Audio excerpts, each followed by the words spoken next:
bending of light rays when it travels from one medium to another medium is called as refraction.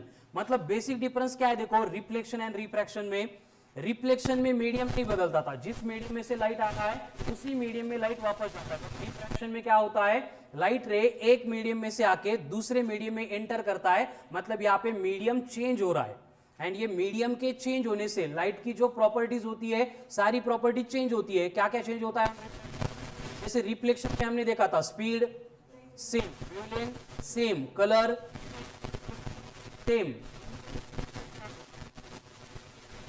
Okay, decrease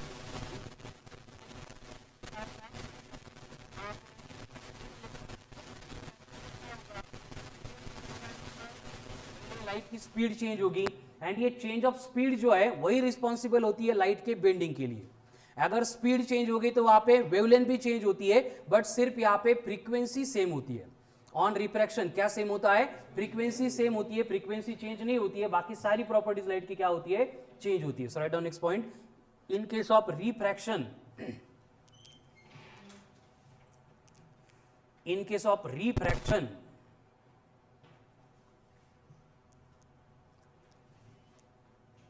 frequency of light remains same. In case of refraction, frequency of light remains same, but its speed, wavelength, direction changes.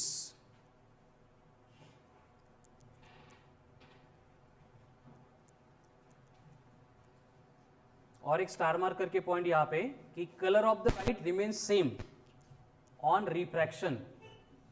Light का colour नहीं change होता है। क्या होता है, generally colours of light different wavelength की वजह से होता है, तो हमें लगता है कि वेवलेंथ चेंज हो रही, मतलब क्या होगा, कलर भी चेंज होगा, बट प्रैक्टिकली जो सोर्स लाइट इमिट कर रहा है उस लाइट की जो एनर्जी है, एंड एनर्जी कंटेन करने वाले जो लाइट के कलर है वो कैरेक्टरिस्टिक्स प्रॉपर्टी है फ्रीक्वेंसी की।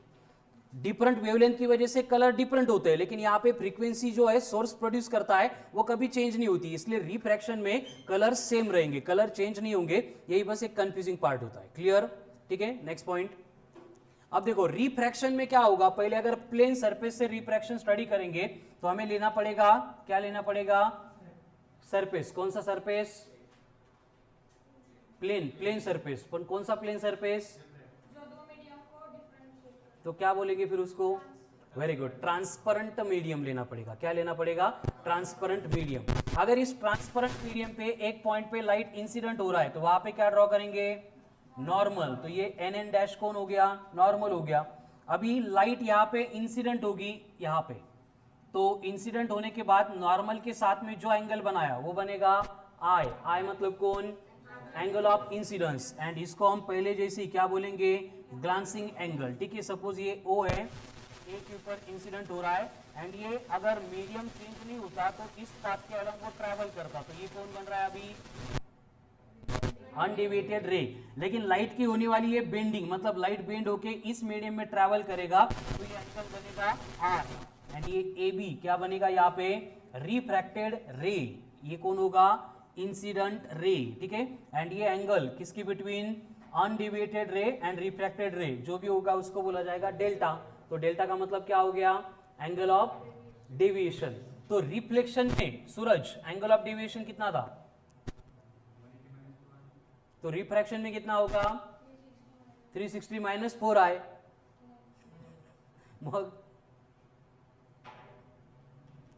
इन case of refraction angle of deviation will be I minus R. कैसे, अपोजिट एंगल सेम होते हैं, तो ये एंगल आई एंड ये पूरा एंगल ये दोनों सेम रहेंगे, बट इसमें से अगर आर सब्सट्रैक्ट करेंगे तो हमें डेल्टा मिलेगा। ठीक है, fraction delta is equals to होता है I minus R. Write down,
delta equals to कितना होता है I minus R, and reflection है तो 180 माइनस 2I, ठीक है। तो बाकी एंगल्स तो मालूम है, थीटा जी ग्लांसिंग एंगल अगेन सेम रहेगा, glancing angle will be 90 minus I, ठीक है। तो ये होता है refraction. Next, laws of refraction. जैसे रिफ्लेक्शन के लॉ होते हैं वैसे रिफ्रैक्शन के लॉ होते हैं। फर्स्ट लॉ क्या होगा, वही same, incident ray, refracted ray and normal must lie in same plane. Incident ray, refracted ray and normal must lie in the same plane, एक ही प्लेन में चाहिए। Next, incident ray and refracted ray, incident ray and refracted ray must lie on opposite sides of normal. Incident ray and refracted ray must lie on opposite sides of normal. And third one जो सबसे important है, that is Snell's law. क्या होगा Snell's law, ratio of sine of angle of incidence, ratio of sine of angle of incidence to the sine of angle of refraction, sine of angle of incidence to the sine of angle of refraction is constant, and this constant is known as refractive index of the medium. This constant is known as refractive index of the medium, that is mu is equals to sin I upon sin R. But जब भी हम refractive index related, Snell's law related question solve करेंगे तो हम ये Snell's law जो है वो इस फॉर्म में यूज करेंगे, μ1 into sine I is equals to μ2 into sine R. ये सिंप्लीफाइड फॉर्म है, यही फॉर्म एक्चुअल में स्नेल ने एक्सप्लेन किया था, बट इन जनरल उसको हम mu equals to sine I upon sine R लेते हैं, ये कंसीडर करके कि फर्स्ट मीडियम कौन है, एयर है, ठीक है। तो एयर के लिए रिफ्रैक्टिव इंडेक्स क्या होती है, 1 होती है, इसलिए हम ये μ1 को 1 लेंगे तो sine I upon sine R equals to μ2 बनेगा। μ2 मतलब refractive index of optically denser medium, उस मीडियम की रिफ्रैक्टिव इंडेक्स, ठीक है। तो μ1 into sine I equals to μ2 into sine R, ये होता है Snell's law, where μ1 is the refractive index of first medium, तो उसी का एंगल लेना है, ठीक है, साइन के साथ में। μ2 refractive index of second medium, तो उसी का एंगल इनटू लेना है साइन के साथ में, ठीक है। तो ये हो गया इंट्रोडक्शन ऑफ रिफ्रैक्शन। अब इसके बाद में आती है refractive index, refractive index of the medium. अभी रिफ्रैक्टिव इंडेक्स मतलब होगा म्यू। क्या होगा रिफ्रैक्टिव इंडेक्स मतलब, सुना है कभी रिफ्रैक्टिव इंडेक्स, क्या होती है refractive index,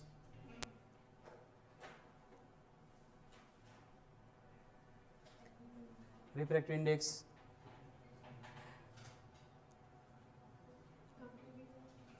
comparison, very good. कोणाचं कंपॅरिझन, दोन मीडियमचं कंपॅरिझन। कसं कंपॅरिझन, साइज वाइज का length wise, write down. Light bending ability of the medium is called as refractive index. Light bending ability of the medium is called as refractive index. ये होगी conceptual definition, but ये light bending ability असं आपण calculate नहीं करू शकत, इसलिए हम उसको स्पीड के फॉर्म में भी डिफाइन करते हैं, ठीक है। Light bending ability of the medium is called as refractive index.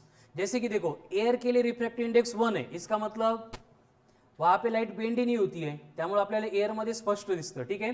वही अगर हम पानी में जाके, वाटर में जाके देखेंगे तो क्या होगा, उसकी रिफ्रैक्टिव इंडेक्स थोड़ी सी बढ़ जाती है, मतलब वो लाइट को ज्यादा बेंड करता है, इसलिए आने वाले लाइट रे स्ट्रेट नहीं आते, कैसे आते हैं, बेंड होके आते हैं। इसलिए पानी में अगर सपोज ये पेन है, इसको अगर पानी में रख देंगे तो ये स्ट्रेट नहीं दिखेगा, वाकड़ा बेंड दिखेगा, ठीक है।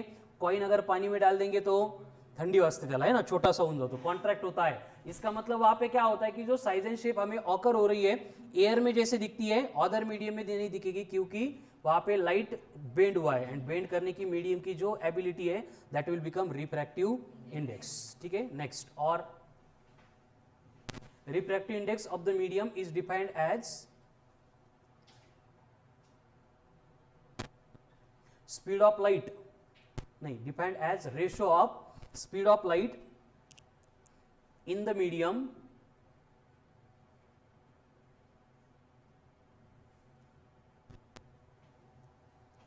Ratio of speeds of light in the medium. मतलब दो मीडियम की अगर रिफ्रैक्टिव इंडेक्स कंपेयर कर रहे हैं तो दोनों में जो लाइट की स्पीड है उनका क्या करना है, रेशियो लेना है, ठीक है। It is denoted by mu, it is given by, क्या फॉर्मूला होगा, अगर स्नेल्स लॉ अप्लाई करेंगे तो ये बनेगा sine I upon sine R. अभी जो डेफिनेशन लिखी है उसके अकॉर्डिंग क्या होगा, C1 अपॉन C2। C1 का मतलब speed of light in first medium, C2 का मतलब speed of light in second medium. According to C equals to n into lambda, n तो सेम है, फिर से क्या आएगा, lambda 1 upon lambda 2, where lambda 1 wavelength of light in first medium, lambda 2 wavelength of light in second medium, equals to 1 upon sin IC, where IC is the critical angle। क्या होता है IC मतलब critical angle, then that is equals to very good tan of IP। IP का मतलब क्या होता है, polarising angle, ठीक है। तो ये हो गया refractive index of the medium, या फिर ये refractive index of the medium ऐसे भी लिखते हैं, ratio of refractive index of second medium to the refractive index of first medium. Mu 2 1 is equals to क्या होता है, म्यू 2 अपॉन म्यू 1। अब यहाँ पे I R C1 C2 lambda 1 lambda 2 मालूम है, but IC and tan IP इसको थोड़ा टाइम है, बट ये रिफ्रैक्टिव इंडेक्स का फॉर्मूला लर्न करते टाइम ये सारे एक साथ कर रहे हैं, ठीक है। IC का मतलब क्रिटिकल एंगल, क्या होता है क्रिटिकल एंगल, होता है क्रिटिकल एंगल, ठीक है। अगर क्रिटिकल एंगल दिया उसके ऊपर से रिफ्रैक्टिव इंडेक्स निकालनी है तो mu equal to 1 upon sine IC। IP में कौन है, IP मतलब क्या होता है, पोलराइजिंग एंगल, आएगा बाद में, बट पोलराइजिंग एंगल दिया एंड उसके ऊपर से रिफ्रैक्टिव इंडेक्स निकालनी है तो क्या करेंगे, tan ऑफ IP करेंगे, ठीक है। तो ये हो गया रिफ्रैक्टिव इंडेक्स, एंड दो मीडियम की रिफ्रॅक्टिव्ह इंडेक्स दी आहे, तो क्या करना है, म्यू 2 बाय म्यू 1। आता म्यू 1 कोणाला म्हणायचं, म्यू 2 कोणाला म्हणायचं, सेकंड फर्स्ट कसं ठरवायचं, लाइट जहां से आ रही है वो फर्स्ट मीडियम, जिस मीडियम में जा रही है वो सेकंड मीडियम, ठीक है। तो म्यू 2 बाय म्यू 1 इसका मतलब light is entering from first medium and कहां पे एंटर कर रही है, सेकंड मीडियम में, ठीक है। जैसे कि फॉर एग्जांपल आपको बोला है कि लाइट एंटर कर रही है, यहाँ पे एयर है एंड यहाँ पे कौन है, ग्लास है, इस तरह से लाइट एंटर कर रही है और ये रिफ्रैक्ट हो गई। यहाँ पे एंगल ऑफ इंसिडेंस आपको बोला है कि 60 डिग्री था, तो यहाँ पे जो आर है वो कितना होगा, आर मतलब कौन, एंगल ऑफ रिफ्रैक्शन कितना होगा। आपको प्रोवाइड किया है एयर के लिए रिफ्रैक्टिव इंडेक्स 1 है एंड ग्लास के लिए रिफ्रैक्टिव इंडेक्स 4/3 है, कितनी है, 4/3 करो, 4/3 बहुत कम हो जाएगी, इतनी ग्लास हम नहीं प्रोड्यूस करते, 3/2 ले लो,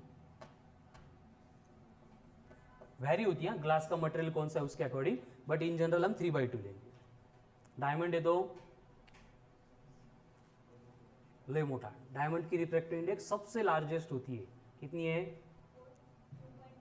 2.4, वेरी गुड। सांग 3√3/4, तो कितना आएगा, करो कैलकुलेट एंगल,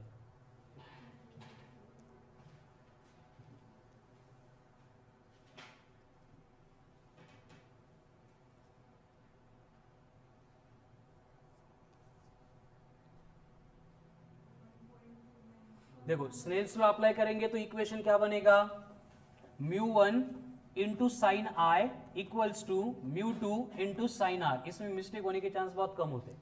हमें निकालना क्या है, साइन आर, तो साइन आर इक्वल्स टू क्या बनेगा, अब साइन आर इक्वल्स टू क्या बनेगा, यहां पे sine R is equals to बनेगा mu 1 into sine I divided by mu 2। अब म्यू 1 कितना है एयर के लिए 1, साइन आई कितना दिया है 60, साइन 60 होता है √3/2 डिवाइडेड बाय कौन है, म्यू 2, म्यू 2 मतलब कौन है 3/2, तो 2 कट हो गए, तो कितना आ रहा है, sine R is equals to √3/3 है, मतलब कौन है 1/√3, तो 1/√3 कितना होता है, आर इज इक्वल्स टू 1/√3 कितना होता है 3√3/4. 1/√3 कितना आहे? अरे 1/√3 अँगल नका सांगू, व्हॅल्यू तर सांगा. √3 कितना आहे? 1.7 का रेसिप्रोकल. अरे कसे पास झाले 10वी. साइन आर इक्वल्स टू कितना आ गया? 0.6 आ गया. ठीक है, इसके ऊपर से हमें आर निकालना है. कितना होगा?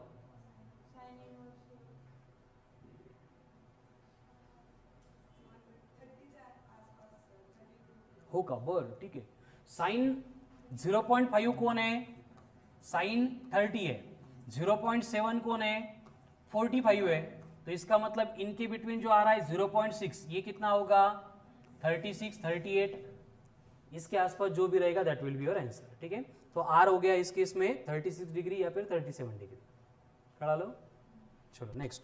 सेम अगर आपको बोला है कि एयर में स्पीड थी 3 × 10⁸ मीटर पर सेकंड, तो दूसरे मीडियम में स्पीड कितनी बनेगी? ठीक है, सेम क्वेश्चन है. μ1 इक्वल्स टू 1, μ2 इक्वल्स टू 3/2, और बोला है कि स्पीड कितनी है फर्स्ट मीडियम में? 3 × 10⁸ मीटर पर सेकंड. तो सेकंड मीडियम में speed of light will be. और तुला कसं कितवीला पास केलं? तुला 12वीला पण पास केलं का? काही फेकायला लागली आज आन्सर्स. 3√3/4 म्हणे, 4.5 × 10⁸. लाईटची स्पीड एवढी जास्त असते का?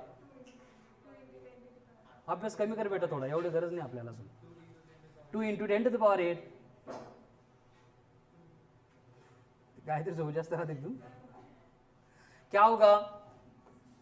μ2/μ1 इज इक्वल्स टू C1/, हमें C2 चाहिए, तो C2 इक्वल्स टू क्या होगा? C1 × μ1/μ2. C1 कितना है? 3 × 10⁸. μ1 कितना है? 1. μ2 कितना है? 3/2. तो 3 कट होके 1/1/2 ऊपर आके 2 × 10⁸. मतलब आंसर हो गया 4.5 × 10⁸. आज सांगताना थोडा विचार पण येत नाही का? लाईटची स्पीड मॅक्झिमम 3 आहे. हसू नको, तुझं ते चालू होतं. ठीक है, 2 × 10⁸ मीटर पर सेकंड. ये हो गई speed of light in second medium. Same question है और आपको बोला है कि फर्स्ट मीडियम में लाइट की वेवलेंथ थी 6000 एंगस्ट्रॉम, तो सेकंड मीडियम में लाइट की स्पीड कितनी बनेगी? फर्स्ट मीडियम में लाइट की वेवलेंथ थी 6000 एंगस्ट्रॉम पवन, तो सेकंड मीडियम में वेवलेंथ कितनी बनेगी? 9000 बने. वाह, क्या होगा फिर से? μ2/μ1 इज इक्वल्स टू कौन है? λ1/λ2. हमें चाहिए λ2, तो λ2 इक्वल्स टू क्या होगा? λ1 × μ1/μ2. λ1 कितना है? 6000. μ1 कितना है? 1. ये कितना है? 3/2. तो कितना होगा? 4000 एंगस्ट्रॉम. 9000 एंगस्ट्रॉम म्हणे. Very good. 4000 आलं का? हो, टाळ्या वाजवा सगळे. ऋतुजाचं आन्सर आलं 4000 एंगस्ट्रॉम. Multiplication, division. ठीक है, नेक्स्ट. आपको बोला है कि लाइट एंटर कर रहा है. सेम क्वेश्चन है, पूरी प्रोसेस सेम रहेगी. संगम. ठीक है, और आपको बोला है कि लाइट जो है वो एंटर कर रहा है फ्रॉम ग्लास टू वाटर. कहां से एंटर कर रहा है? Glass to water. इसका मतलब फर्स्ट मीडियम कौन होगा? Very good, second medium water. तो ये आ गया नॉर्मल.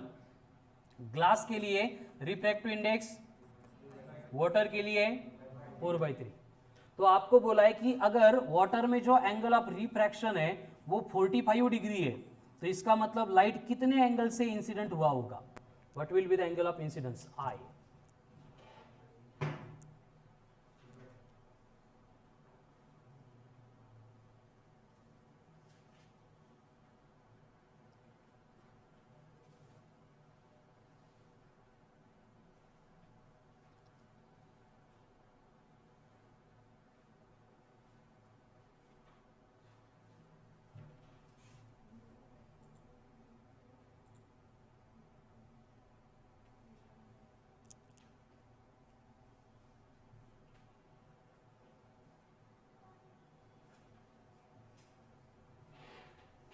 चुकलं तर चुकलं, सांग. 4√2 काय मग हे येत नाही का मल्टिप्लिकेशन डिव्हिजन ऑप्शन असे नाहीत ऑप्शन अँगल मध्ये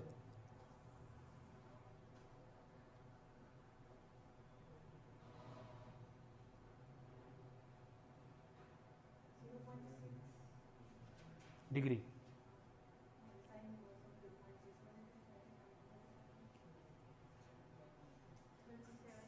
(36, 37) देखो क्या करना है फिर से सेम स्नेल्स लॉ अप्लाई करेंगे क्या होगा μ1 into sine I equals to μ2 into sine R हमें कैलकुलेट करना है साइन आई तो यहाँ पे sine I is equals to क्या होगा μ2 बाय μ1 इंटू साइन आर μ2 कितना है 4/3 μ1 कितना है 2/3 3/2 को उल्टा करके मल्टीप्लाई किया इंटू साइन आर आर कितना है 45 मतलब कितना हो गया 1/√2 मतलब कितना आ रहा है ये 8/9√2 ये कौन हो गया साइन आई अब इसको सिंप्लीफाई करेंगे तो 8/9√2 √2 कितना है 1.4 इंटू 9 बर वरती 4√2 घ्या गायत्रीचा ऐकू आपण आज ठीक आहे बर 4√2 अपॉन कितना आ रहा है 9 तो कितना आएगा फिर ये 5.6 अपॉन 9 ना 5.6 अपॉन 9 मतलब कितना आ रहा है ये अप्रोक्सीमेटली 6 0.6 अब 0.6 आ गया मतलब फिर से वही अप्रोक्सीमेटली कितना होगा I इक्वल्स टू 36 37 38 डिग्री ठीक है अब इन दोनों में से क्या कंक्लूड कर सकते हैं हम देखो यहाँ पे जब लाइट ट्रैवल कर रहा था from air to glass I 60 था R कितना हो गया 38 उसके बाद में यहां पे लाइट एंटर कर रहा है ग्लास से वाटर में I कितना है 38 R कितना हो गया 45 मतलब फर्स्ट केस में R सेकंड केस में R क्या हो गया मतलब ऐसी बेंडिंग वैसी बेंडिंग नहीं क्या हो रहा है थांबा हाँ व्हेरी गुड कंप्लीट सांगा व्यवस्थित सांगा फर्स्ट केस म्हणजे असं सांगा when light travels from rarer to denser it bends towards the normal क्योंकि आर कम हो गया ना and when light travels from denser to rarer it bends very good तो राइट डाउन स्टार मार्क करके लिख लो when light travels from rarer to denser when light travels from rarer to denser it bends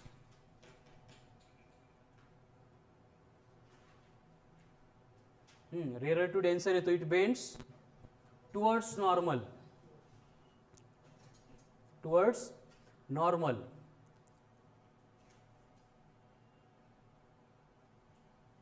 and when travel from denser to rarer bends away from normal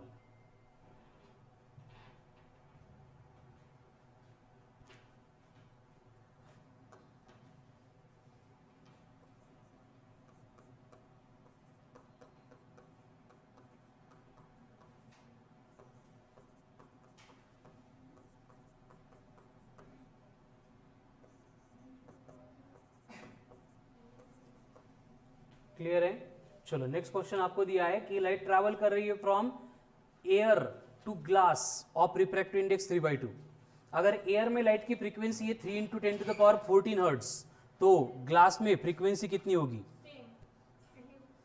आणि speed किती असेल काढा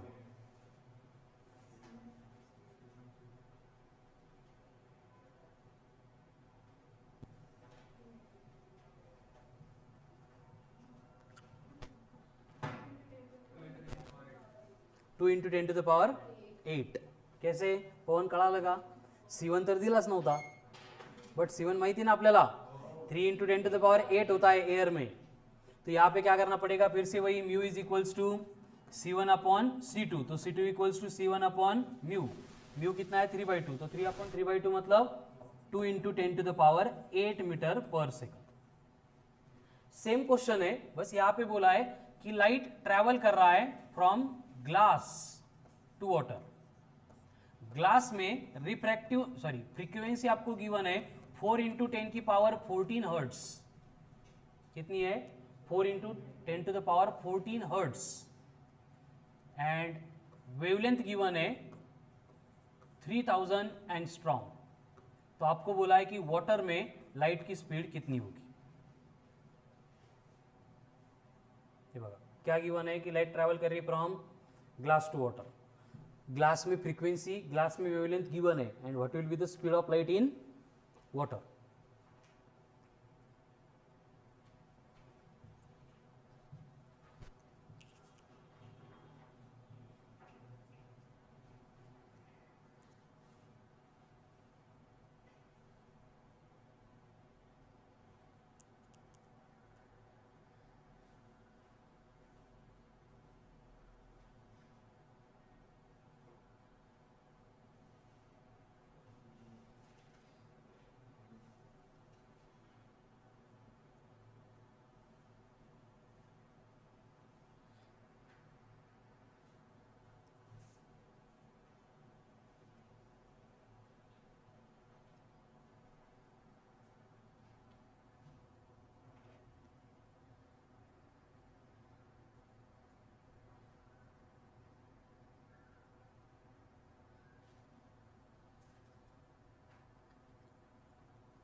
calculate क्या करना है?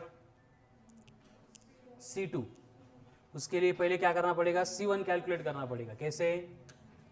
C is equals to nu into lambda से। तो C1 equals to क्या बनेगा? New 1 into lambda 1। न्यू 1 कितना है? 4 इंटू 10 की पावर 14। लैम्डा कितना है? 3 इंटू 10 की पावर -7। ये कैसे किया? एंगस्ट्रॉम का मीटर में कन्वर्ट करते टाइम 10 टू द पावर -10 से मल्टीप्लाई करना है। ठीक है, -10 ये +3 मतलब -7 हो गया। C1 कितना आ रहा है? 1.2 इंटू 10 की पावर 8 मीटर पर सेकंड इन फर्स्ट मीडियम। अब सेकंड मीडियम में क्या करना है? देखो लाइट कहां से एंटर कर रही है? ग्लास से। किस में एंटर कर रही है? वाटर में। फॉर्मूला क्या होता है? μ2 बाय μ1। तो μ2 कौन होगा?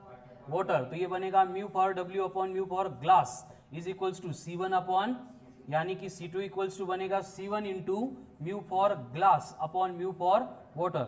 यह आता है 1.2 इंटू 10 की पावर 8।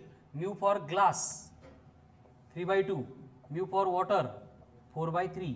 तो 1.2 इंटू 10 की पावर 8 इंटू 3/2 इंटू 3/4। तो कितना होगा? 33942 9/8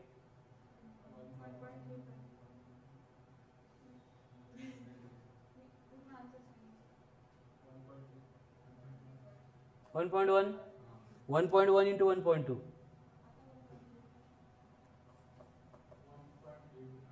1.3 into 10 to the power 8 metre पर second. Not exact but approximately. ठीक है, लाइट की स्पीड क्या हो गई? इंक्रीज हो गई या डिक्रीज हो गई?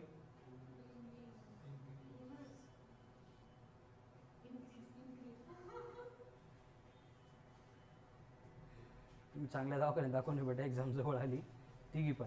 ठीक है, तो यहाँ पे क्या हो रहा है? देखो फर्स्ट केस में जब light air to glass enter कर रहा था तो लाइट की स्पीड 3 से लेकर 2 तक डिक्रीज हो रही थी। यहाँ पे लाइट एंटर कर रहा है फ्रॉम ग्लास टू वाटर, तो स्पीड क्या हो रही है? इंक्रीज हो रही है। मतलब क्या लिख सकते हैं स्टार मार्क करके? When light travels from down, when light travels from optically rare medium to optically denser medium, optically rare medium to optically denser medium, optically rare medium to optically denser medium, it bends, नहीं speed of light bend लिहिलंय। ठीक है, speed of light decreases and when it travels from optically denser to optically rarer its speed increases। तो इससे optically denser किसको बोलेंगे? Optically rare किसको बोलेंगे? जिस मीडियम में लाइट की स्पीड ज्यादा है वो बनेगा रेयर। कौन सा रेयर? Optically rare. जिस मीडियम में लाइट की स्पीड कम है वो बनेगा ऑप्टिकली डेंसर। एंड इसको अगर रिलेट करेंगे विथ रिफ्रैक्टिव इंडेक्स तो क्या बोलेंगे फिर? जो या फिर जिसकी रिफ्रॅक्टिव्ह इंडेक्स ज्यादा आहे, अरे मीडियम कुठलं, ऑप्टिकली डेंसर मीडियम, जिसमें स्पीड कम है वो कौन होगा, ऑप्टिकली रेरर मीडियम. लिया मग mu greater optically denser medium, mu small rarer medium. तो ग्लास एंड वाटर में कौन डेंसर है, ऑप्टिकली डेंसर, ठीक है. ग्लास में एंड डायमंड में कौन डेंसर, डायमंड, क्योंकि डायमंड की रिफ्रैक्टिव इंडेक्स ज्यादा होती है एज कंपेयर टू ग्लास. हो गया. Next,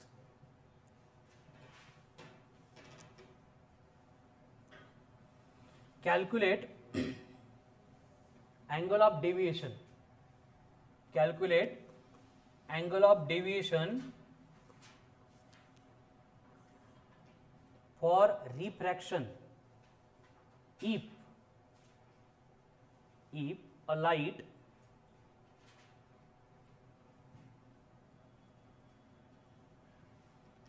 of frequency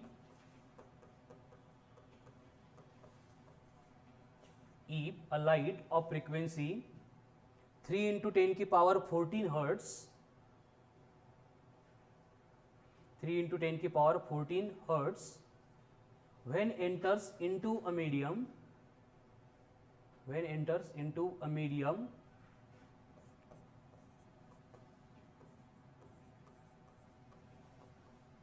its wavelength becomes 4000 angstrom,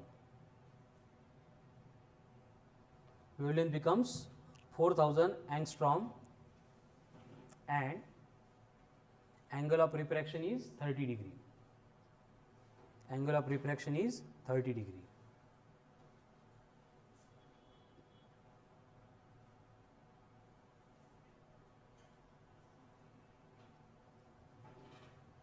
पहिले क्वेश्चन रीड करा, काय दिलंय ते कळायला पाहिजे.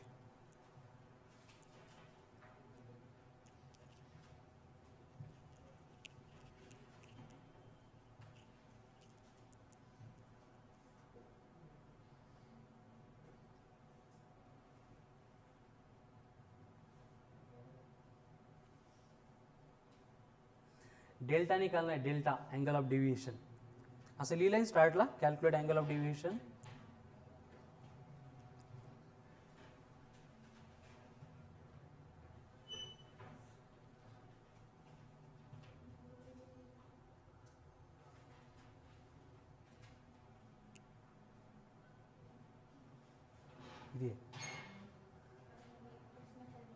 काय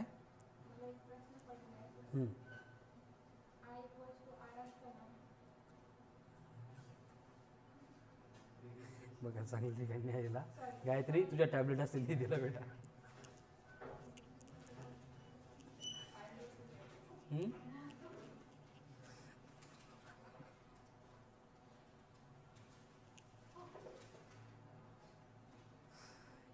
हे कशामुळे होतंय माहिती आहे तुम्हाला, आकांक्षा, ऋतुजा, संस्कृती, अवनी, हे असं कशामुळे होतं कळते तुम्हाला, नाही कळते का?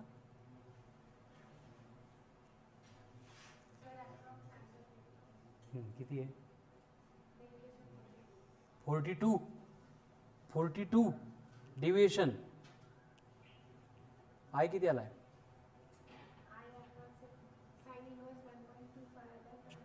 साइन इनवर्स 1.25 आला. वाह, very good. Sine theta never be greater than 1. 1.25 कसं काय आला,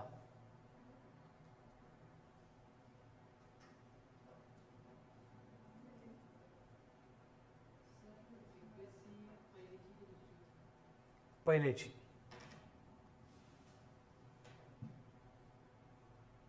काही फरक पडतो का पहिल्याची दुसऱ्याची? Frequency remains same on refraction. आकांक्षाला प्रश्न भारी पडला होता, जर I इक्वल्स टू आर है तो डेल्टा इक्वल टू 0 पाहिजे. देखो क्या करना है हेच नाही कळालं बऱ्याच लोकांना, है की नहीं. काय दिलं, पहिल्याची फ्रीक्वेंसी दूसरे की वेवलेंथ, काही संबंध है कसा. यहाँ पे क्या करना था आपको, फर्स्ट मीडियम में न्यू 1 दिया है, यहाँ से C1 आता है 3 × 10⁸ मीटर पर सेकंड. इन दोनों के ऊपर से हमें लैम्बडा 1 निकालना था। कैसे? c equals to nu into lambda, lambda equals to c by nu, मतलब ये बनेगा c बाय न्यू, तो 3 इंटू 10 की पावर 8 डिवाइडेड बाय 3 इंटू 10 की पावर 14, तो 3 3 कट होके लैम्बडा 1 कितना आ रहा है -7, 10 की पावर -7 यानी 1000 एंगस्ट्रॉम। -6 येतं का?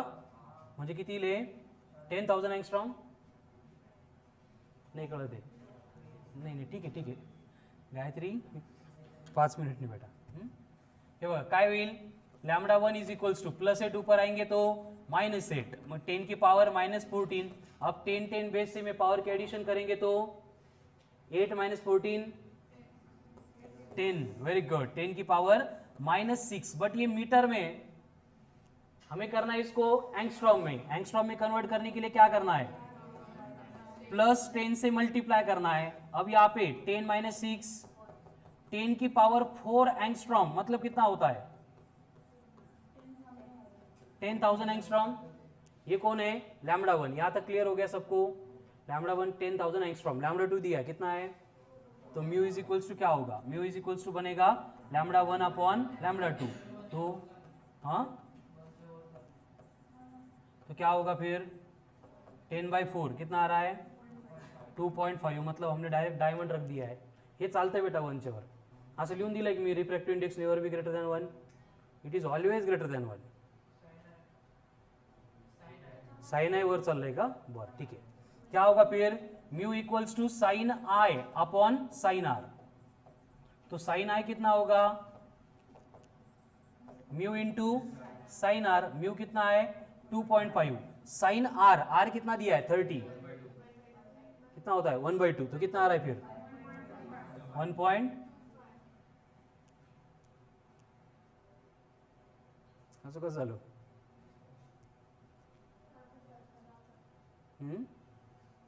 हे याच्यामुळे झालं की डायमंड की रिफ्रैक्टिव इंडेक्स हाईएस्ट है, दैट इज 2.4, एंड हमारा कितना आ रहा है 2.5. ठीक है, इसको अगर 2.4 कर देंगे तो कितना आ रहा है फिर तरी 1.2 से आहे. असं नाही व्हायला पाहिजे.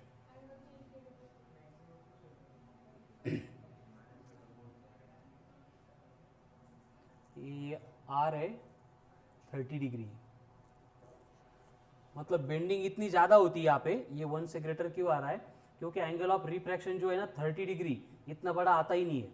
समझ में आ रहा है ना, जब रिफ्रैक्टिव इंडेक्स लार्ज है मतलब बेंडिंग इतनी ज्यादा होती है, तो ये 10-15 इसके डिग्री के आसपास आएगा. ठीक है, प्रैक्टिकली पॉसिबल नहीं, क्योंकि आर को 30 डिग्री बनाने के लिए जो एंगल ऑफ इंसिडेंस है वो 90 से ग्रेटर करना पड़ेगा, मतलब वो प्रैक्टिकली इम्पॉसिबल होता है. समझ में आ रहा है ना. तो अगर ये साइन आर अगर 10 लेंगे 5 लेंगे तो उसकी वैल्यू कितनी आती है फिर और छोटी हो जाएगी, मतलब कितना होगा 0.1 0.12 इसके आसपास.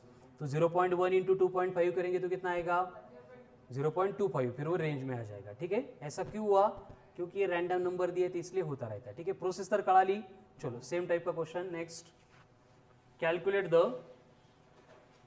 Refractive index, calculate the refractive index of the medium if angle of deviation is 20 degree and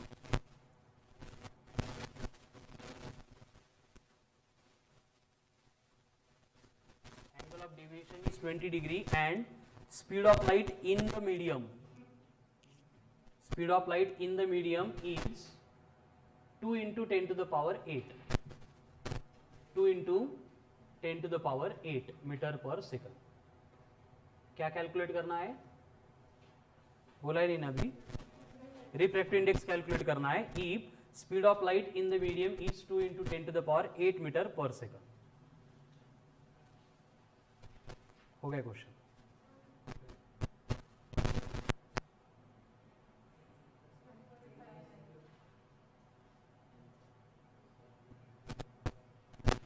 wrong. 8/9, very good. तर सॉल्व करून आलं की कसं डायरेक्ट. चला सोडवा पटपट, कमन fast.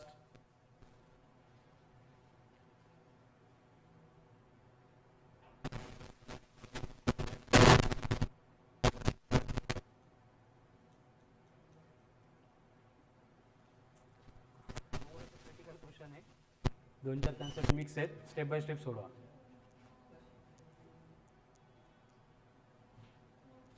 1 very good. 1.5 very good.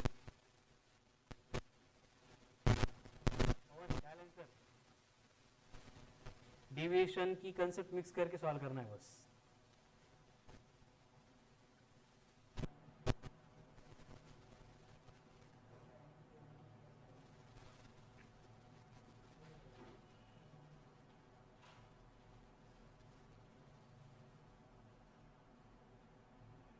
Zero point 8 very good. ये करेक्ट आन्सर. हा तिचं नेहमी करेक्ट येतं. ते ऋतुजाचं कधीतरी येतं म्हणून तिला टाळ्या होत्या. 0.8 सबका आ गया. 0.8. प्रथमेश काय भेटायला सर? सूरज, अरे एवढा वेळ. कांचन, वैष्णवी 1.5.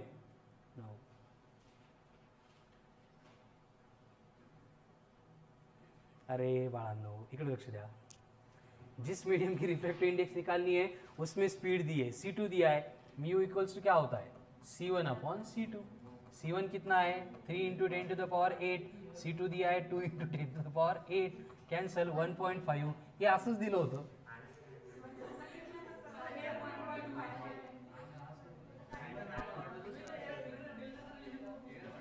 दे दिया. कभी कभी क्वेश्चन में ऐसे होता है, डेटा जो रिक्वायर्ड नहीं वो भी देते हैं. नाही हे बघ, मी काय सांगितलंय, क्वेश्चन वाचो व्यवस्थित. Speed of light in the medium is 2 into 10 to the power 8 और उस मीडियम की रिफ्रैक्टिव इंडेक्स चाहिए. तो उस मीडियम को अगर एयर के साथ रिलेट करेंगे तो ये होगा ना. एयर में से अगर मीडियम में लाइट आ रही है तो एयर में 3 into 10 to the power 8, medium में 2 इंटू 10 टू द पावर 8. आलो का? मग काय करत होते एवढा वेळ?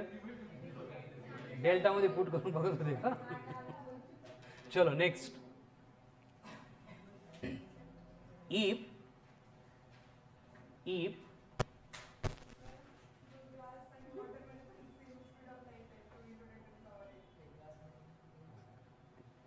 टॅबलेट संपलेले आहेत.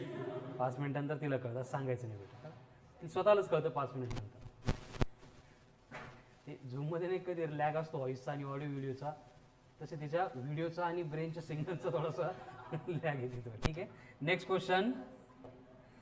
If frequency of light in air, frequency of light in air is 4 into 10 की power 14 hertz.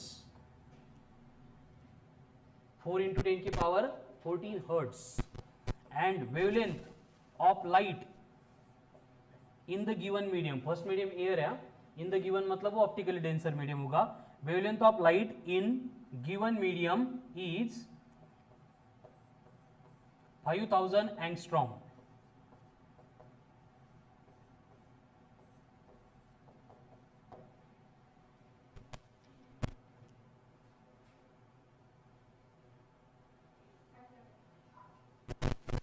If light incident at an angle of incidence 60 degree, then angle of refraction will be,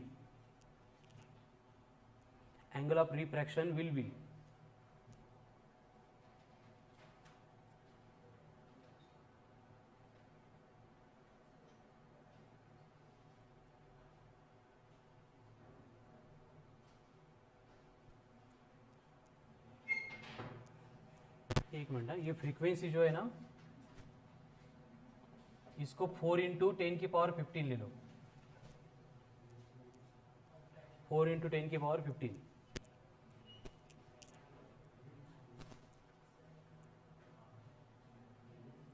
ए बावळ्या इकडे बघ, काय दिलंय बघ.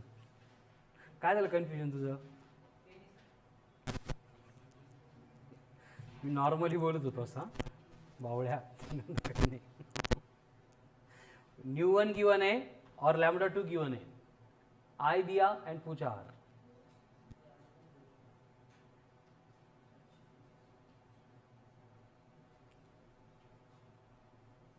क्या करना है? What to do? सबसे पहले लैम्डा 1 निकालना पड़ेगा. कैसे? c equals to nu into lambda. तो लैम्डा 1 क्या होगा? सी बाय न्यू, सी कितना है 3 इंटू 10 की पावर 8, न्यू कितना है 4 इंटू 10 की पावर 15, कितना आता है ये?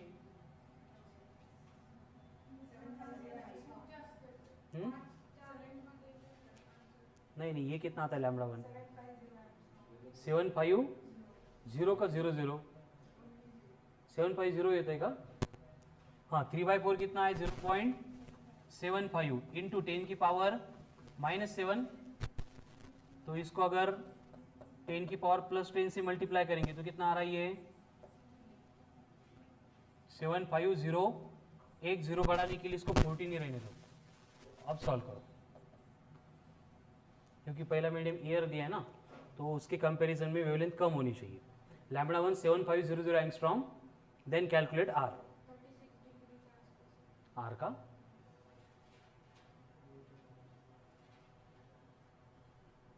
करेक्ट है। अब लैम्बडा 1 लैम्बडा 2 दोनों है, काय हे 14 केले बाळा आपण परत, लयच बावळं बाळ आहे आपलं।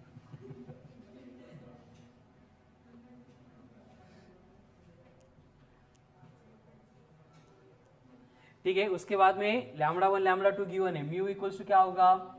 लैम्बडा 1 अपॉन लैम्बडा 2 कितना आ रहा है? 7.5 अपॉन 5, कितना आता है फिर? 1.5, 1.5 म्यू आ गया, तो mu equals to sine I upon sine R, तो साइन आर क्या होगा? साइन 60 कितना है? वेरी गुड, √3/2 बरोबर। हाँ, इंटू 1 अपॉन, अरे भांडू नका, कितना आएगा फिर?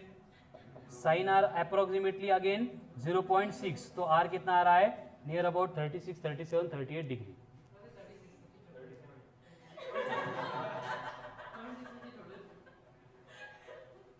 आता कळालं मला तुम्ही आवाज का दिला तो बावळे म्हटल्यावर।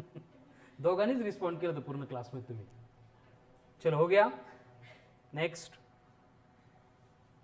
देखो रिफ्रैक्शन क्या होता है? रिफ्रैक्शन मतलब bending of light rays when it travels from one medium to another medium. तो क्या होगा वहाँ पे? स्नेल्स लॉ होगा। क्या होगा Snell's law? μ1 into sine I equals to μ2 into, but in general हमने फॉर्मूला देखा म्यू इक्वल्स टू क्या होता है?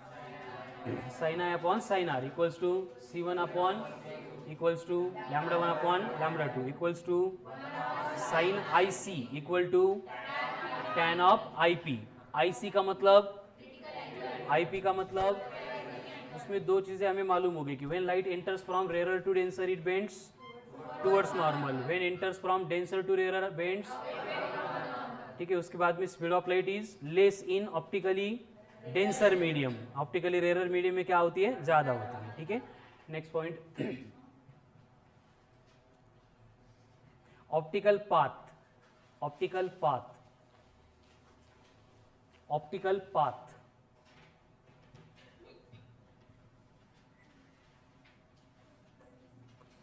ऑप्टिकल पाथ क्या है? ऑप्टिकल पाथ मतलब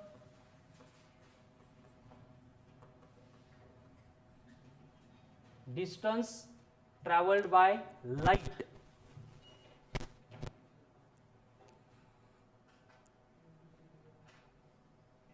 in a given medium of refractive index mu, distance traveled by light, काय करायचं? मी एवढं मोठ्याने बोलतोय तर फोकस कर। Distance travelled by light in a medium of refractive index mu and thickness T, क्या होता है? Optical path equals to mu into T.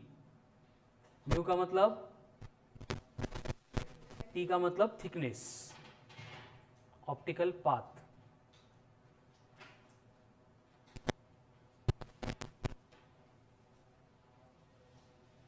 Next,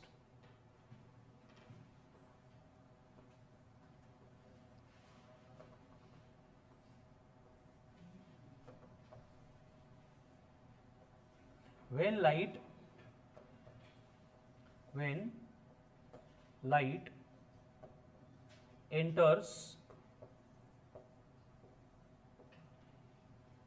in different parallel medium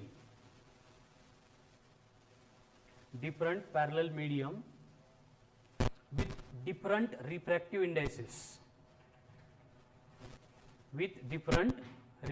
indices at different angle of incidence as shown in given diagram.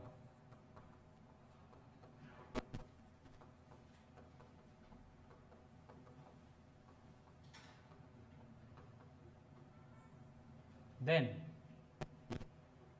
क्या होता है, μ1 sin I1 equals to μ2 sin I2 equals to μ3 sin I3. μ1, μ2, μ3 are the refractive indices. I1, I2, I3 are the angle of incidence at each medium. तो इसमें से कोई भी एक refractive index या फिर एंगल ऑफ इंसिडेंस अगर अननोन है उसको हम कैलकुलेट कर सकते हैं.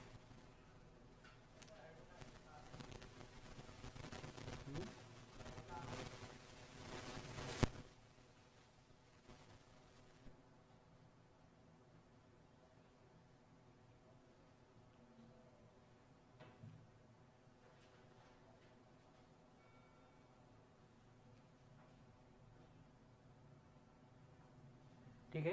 अभी आज के लेक्चर का सबसे इंपॉर्टेंट पॉइंट, लैटरल शिफ्ट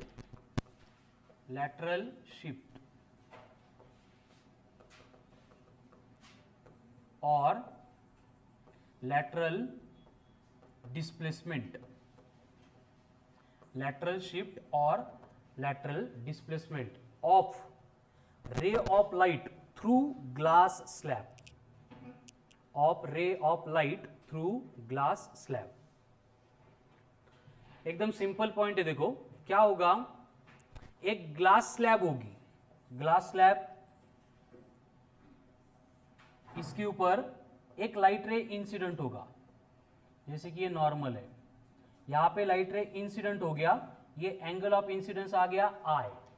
अगर ग्लास स्लैब नहीं होती तो ये लाइट रे इस पाथ से ट्रैवल करके निकल जाता, लेकिन यहां पे ग्लास स्लैब की वजह से उसका क्या होगा, रिफ्रैक्शन. अगर ये एयर टू ग्लास आ रहा है इसका मतलब इसकी बेंडिंग होगी टुवर्ड्स नॉर्मल, यानी कि ये अब जाके इस पॉइंट के ऊपर इंसिडेंट हो गया, फिर ये यहां से अगेन रिफ्रैक्ट होके ट्रैवल करेगा, मतलब यहां पे जो लाइट रे था उसका क्या हो गया, शिफ्ट हो गया, मतलब क्या हो गया, डिस्प्लेसमेंट हो गया. तो इस डिस्प्लेसमेंट को हम बोल रहे हैं एज ए डी. समझ में आ रहा है क्या है लैटरल शिफ्ट मतलब?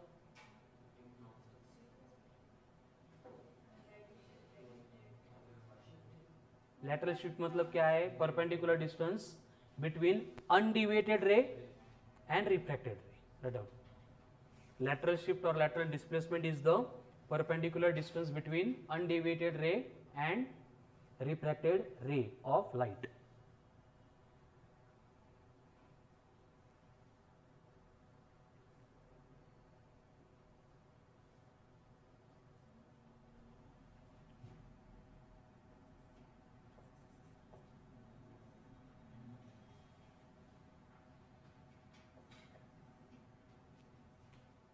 अब यहाँ पे देखो, इसके लिए हमें ये D का फॉर्मूला यहाँ पे डिराइव करना है. तो सबसे पहले जो एंगल्स है, ये कौन है, I, ये कौन होगा, R, तो ये क्या बनेगा, delta, and delta equals to क्या रहेगा, I माइनस R. ठीक है. तो सबसे पहले यहाँ पे जो एंगल बन रहा है, कौन सा एंगल, ये I माइनस R, कितना होगा, I minus R, sine of I minus R. तू का बडबड करतोय रे येड्यासारखी, डोक्यावर पडला तर गुडघ्यावरच पडला होता ना. हो तो पण तुझी का बडबड करतोस तू, असं नको करू ना. असं कोण करतं माहिती तुला, हो ना, तू बरोबर आहे. तू फेवरेट स्टूडेंट आहे बेटा माझा. साइन थीटा इक्वल्स टू क्या होता है, थांबा गायत्री सांगते. हां very good, opposite upon hypotenuse. तो ये आ गया sine of I minus R equals to, opposite कौन है डायग्राम में से बोलो, I माइनस R मतलब कौन है, डेल्टा, डेल्टा का अपोजिट कौन है, D, तो आ गया D. हाइपोटेनियस कौन है, हाइपोटेनियस कसं समजायचं आता, तो म्हणजे 90 डिग्री का अपोजिट. अब 90 कहां पे था? यहां पे था. इसका अपोजिट कौन है? हाँ, ON. तो कितना आ रहा है ये? D अपॉन ON, यानी D इज इक्वल टू क्या हो गया? ON into sine of I minus R. Clear है? क्या हो गया ये एक्सप्रेशन फॉर लेटरल शिफ्ट. ठीक है, अब हमें क्या करना है? इस ON को रिप्लेस करना है. एंड ON को रिप्लेस करने के लिए मैं NN डैश O इस ट्राइंगल में cos R को डिफाइन कर रहा हूं. संगम cos R, cos थीटा, opposite upon adjacent. Very good. Adjacent upon hypotenuse. Shruti, या आर चा एडजेसेंट कौन है? एन डैश नहीं, एन एन डैश. कौन है? N N dash. ठीक है, तो कॉस आर इक्वल्स टू क्या होगा? N N dash upon hypotenuse कोण आहे? एन ओ किंवा ओ एन, काय म्हणता येईल आपण? O N. तो ओ एन इक्वल्स टू क्या हो गया? N N dash upon cos of R. अब एन एन डैश मतलब क्या है? सपोज इस ग्लास स्लैब की थिकनेस है, ऐसे हम कंसीडर करते हैं. तो कॉस आर क्या बनेगा? सॉरी, ओ एन क्या बनेगा? T upon cos of R. इसको अगर पुट करेंगे तो लैटरल शिफ्ट के लिए एक्सप्रेशन क्या आ रहा है? T into sine of I minus R divided by cos of R. ठीक है, ये हो गया एक्सप्रेशन फॉर लॅटरल शिफ्ट. ठीक आहे, वरचे काहीच इक्वेशन कुठल्या स्टेप रिक्वायर्ड नाही, पण हा फॉर्म्युला रिक्वायर्ड आहे. ठीक आहे, T into sine of I minus R upon cos R. ठीक है, बद्री, व्हाट इज टी? चहा. What is T? Thickness. Very good. Somesh, what is I? Incident view. Angle of incidence. बेटा व्यू कुठून आणला? R angle of refraction. तो D equals to आ गया T into sine of I minus R upon cos.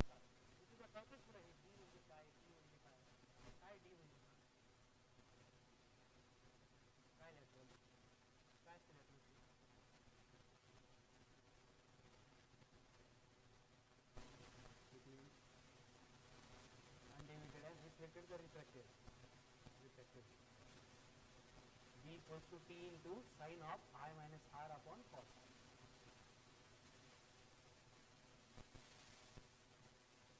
हो गया?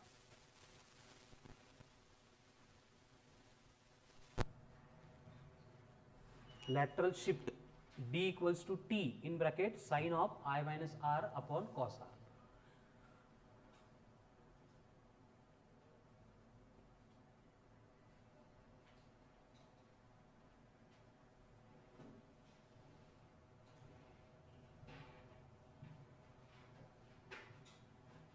चलो next. If बाकी क्लियर आहे अजून? ली पटकन Pavan. If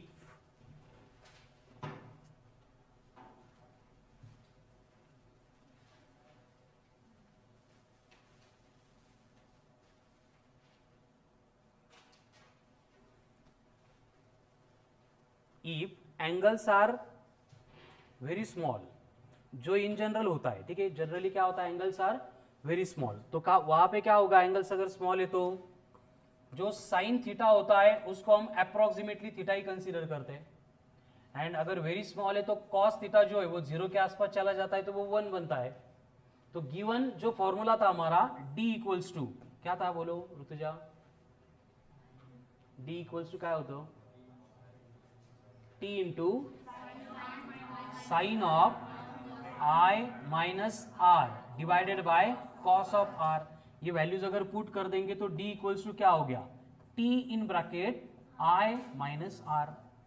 again very important expression for lateral shift. Formula तोच है, बट ये कब एप्लीकेबल होगा?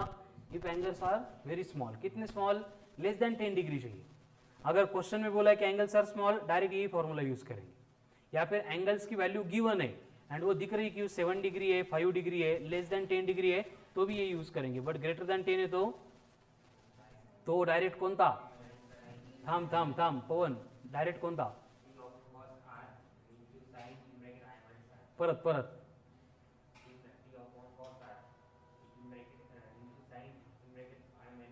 Very good. एंड संगम, अगर एंगल्स आर वेरी स्मॉल है तो डी इंटू नहीं T into I minus R. Clear है.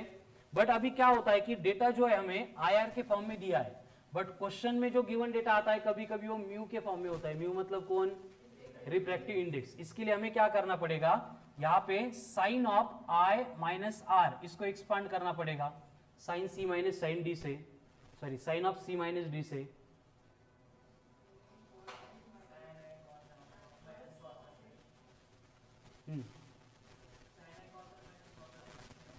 क्या होगा इसका expansion? Sine I cos of R plus या minus minus sine R into cos of I. Gayatri पाठ करून ठेवा, फॉर्म्युला लागणार तुला. ठीक है, बाकीच्यांनी बघायचं आणि सोडून द्यायचं. ठीक है, तो इसको अगर ये पुट करेंगे यहाँ पे तो क्या बनेगा? d is equals to T into bracket में क्या है बोलो, sine I cos R minus cos R into sine I. Clear यहां तक. अब ये डिनोमिनेटर में कौन था? Cos R. ये एज इट इज था. अब ये कॉस आर को अगर ब्रैकेट के अंदर मल्टीप्लाई कर देंगे तो क्या होगा? Sine I cos R, cos R cos I sine R. तो ये अंदर मल्टीप्लाई कर देंगे तो टी इंटू क्या होगा? कॉस आर तो क्या बचा? सिर्फ sine I minus sine R upon cos R. Very good. तो ये बनेगा साइन आई इंटू, अरे होना क्या बनेगा? Cos I into tan R. Phone कर देगा. क्या हो गया? d is equals to T in bracket sine I minus cos I into tan R. But हा काही कामच नाही, कारण इथं रिफ्रॅक्टिव्ह इंडेक्स नाहीच आहे. यहाँ पे रिफ्रैक्टिव इंडेक्स इंट्रोड्यूस करने के लिए हम एक छोटी सी एडजस्टमेंट करेंगे. एडजस्टमेंट ये होगी, म्यू इक्वल्स टू होता है sine I upon sine R. तो यहां से साइन आई इक्वल्स टू क्या बनेगा?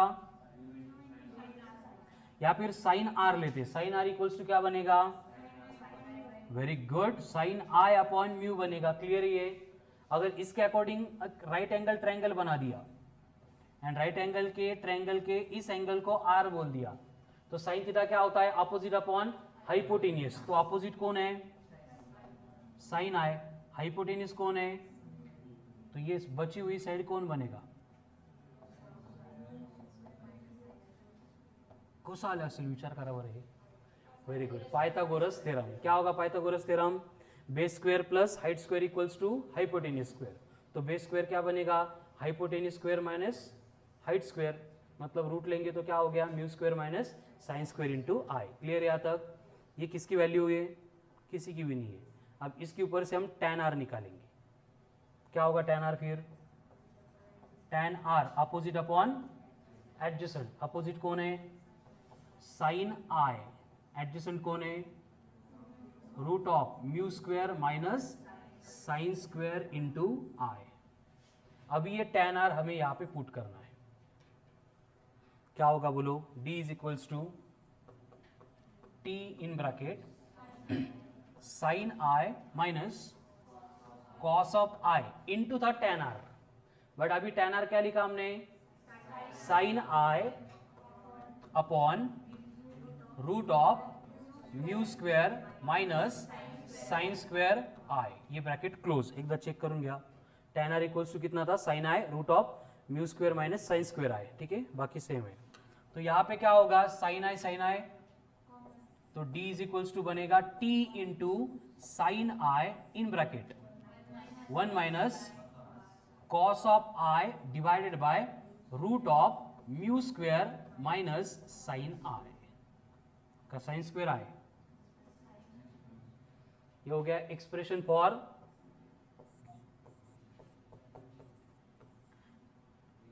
Very important. ठीक है, expression for lateral shift. But कौन सा? In terms of refractive index. मतलब अगर क्वेश्चन में रिफ्रैक्टिव इंडेक्स गिवन है तो हमें ये फॉर्मूला यूज करना पड़ेगा. कौन सा?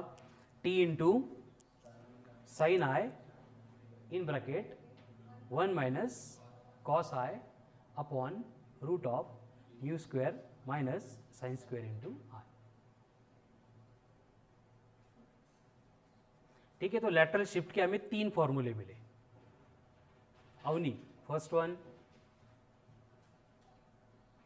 आकांक्षा, वेरी गुड. बद्री, सेकंड. परत परत करेक्ट आहे फॉर्म्युला, परत सांग. D equals to in bracket I minus R. And Sangam, last one, इकडे बघून सांग.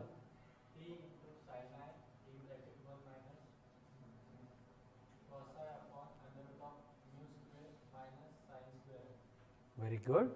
सूरज, झाले. चलो अब तीनों भी बोलो मेरे साथ में. First one, D is equals to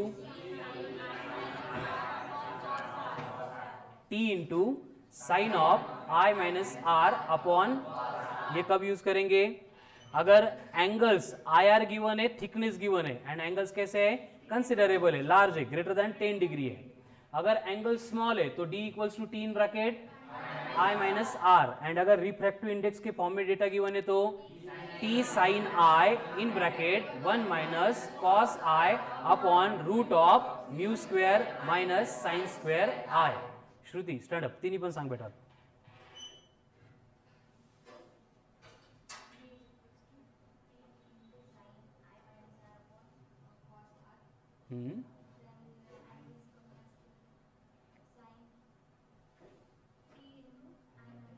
And third one? नहीं. Sit down. वैष्णवी? नहीं, सेकंड. 2 नहीं, T into I minus R. Very good. Sit down. Gayatri, third one. T नहीं, D फॉर डॉग. हाँ, D equals to T into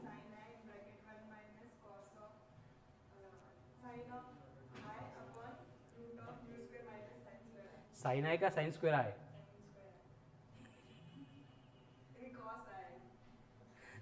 ठीक है. क्या था third one? D equals to T into sine I bracket में 1 minus cos I upon root of mu square. हो गया. This is all about lateral shift. ठीक है. Next point. When object is placed in denser medium. When object is placed in denser medium and observer is in rarer medium. When object is placed in denser medium and observer is in rarer medium. जैसे कि for example यहाँ पे denser medium हमने water लिया है, ये ऊपर का रेरर मतलब एयर हम कंसीडर कर रहे हैं. ठीक है, ये एयर है एंड ये कौन है? वाटर है. तो ऑब्जेक्ट हमने कहाँ पे प्लेस किया है? डेंसर मीडियम में. मतलब ये ऑब्जेक्ट है एंड इसको देखने वाला जो भी ऑब्जर्वर होगा वो कहाँ पे है? रेरर में है. ठीक है, ये डोळा ऐसा कंसीडर करा, ये ऑब्जर्वर है. ठीक है, ये देख रहा है. किसको देख रहा है?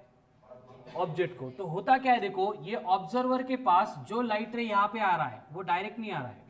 मीडियम के चेंज होने से उसका क्या हो रहा है? रिफ्रैक्शन हो रहा है. ठीक है, तो रिफ्रैक्शन अगर होगा तो इसका मतलब ये लाइट रे ऐसे निकल के रिफ्रैक्ट होके ऐसे आएगा. बट ऑब्जर्वर को उसका जो फील होगा वो कहाँ पे होगा? यहाँ पे होगा. मतलब ये एक्चुअल ऑब्जेक्ट यहाँ पे था बट ये ओ डैश, मतलब जो अपियर होने वाला ऑब्जेक्ट का डेप्थ है वो कितना होगा? ओ डैश होगा. इसका मतलब यहाँ पे क्या हो गया? अगेन शिफ्ट हो गया. ठीक है, तो यहाँ पे ये H बनेगा real depth and H dash बनेगा अपरेंट डेप्थ. होता ना पाण्यात, नाही बॉटलमध्ये पाणी असेल तर बॉटम थोड़ा अपलिफ्टेड वाटतो, पानी काढून टाकलं की एक्चुअल डेप्थ वाटतो. ठीक है, तो यहाँ पे क्या होता है? ये शिफ्ट होता है. ऐसे लगता है कि बॉटम ऊपर आ गया, या फिर कोई ऑब्जेक्ट है तो वो भी एक्चुअल जो डेप्थ है उसकी एक्चुअल में वो दिखती नहीं. ठीक है, तो अपरेंट डेप्थ क्या होती है? डिफरेंट होती है. तो उस केस में ये म्यू इज इक्वल्स टू बनेगा apparent depth upon real depth. Apparent depth upon real depth. कब? अगर ऑब्जर्वर रेरर मीडियम में, सॉरी उल्टा हो गया, अगर ऑब्जर्वर कहां पे? रेरर मीडियम में, तो क्या होगा? Real depth upon apparent depth. And अगर उल्टा होता मतलब क्या? अगर ऑब्जर्वर रेरर मीडियम में एंड ऑब्जेक्ट अगर, हाँ डेंसर मीडियम में, ऑब्जेक्ट अगर रेरर मीडियम में होता तो उस केस में क्या बनती refractive index? Mu is equals to, ये बनता apparent depth upon real depth. ठीक है, तो ये कंडीशन लिख दो स्टार मार्क करके। फर्स्ट क्या लिखा है? When object is in denser medium and observer is in rarer medium, then refractive index is given by mu equals to real depth upon apparent depth।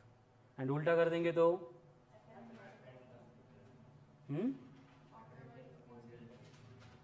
तो क्या होगा? mu is equals to apparent depth upon real depth।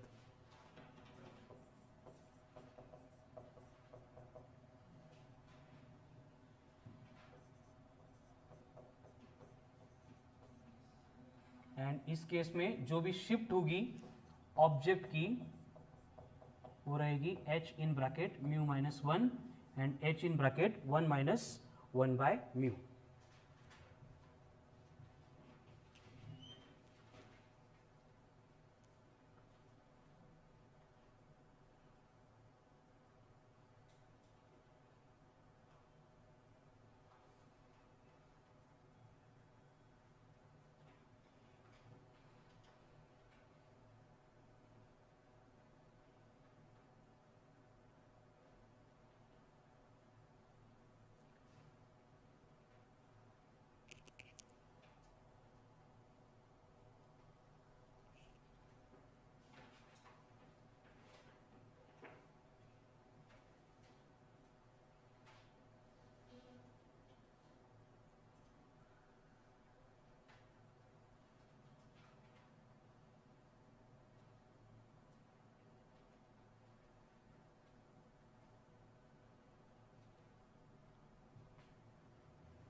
ठीक है, तो आज तो बाकी refraction का इंट्रोडक्शन ही था, बट उससे इंपॉर्टेंट पॉइंट क्या था? लैटरल शिफ्ट वाला। ठीक है, उसके 3 फॉर्मूले एंड ये apparent depth and real depth वाला पार्ट। ठीक है, तो आज आपको जाते टाइम 2 वर्कशीट्स मिलने वाली है, 60 questions each, but maximum question जो है एकदम सिंपल है। तो आज के आज दोनों अटेम्प्ट करो, कल लेक्चर में हम उसके अगर डाउट्स है तो डाउट्स, एंड फिर जो हमारा नेक्स्ट पॉइंट है total internal reflection, then dispersion and refraction through prism, उसके अबाउट डिस्कशन कंटिन्यू करेंगे। ठीक है, तो आज के लिए इतना ही सफिशिएंट।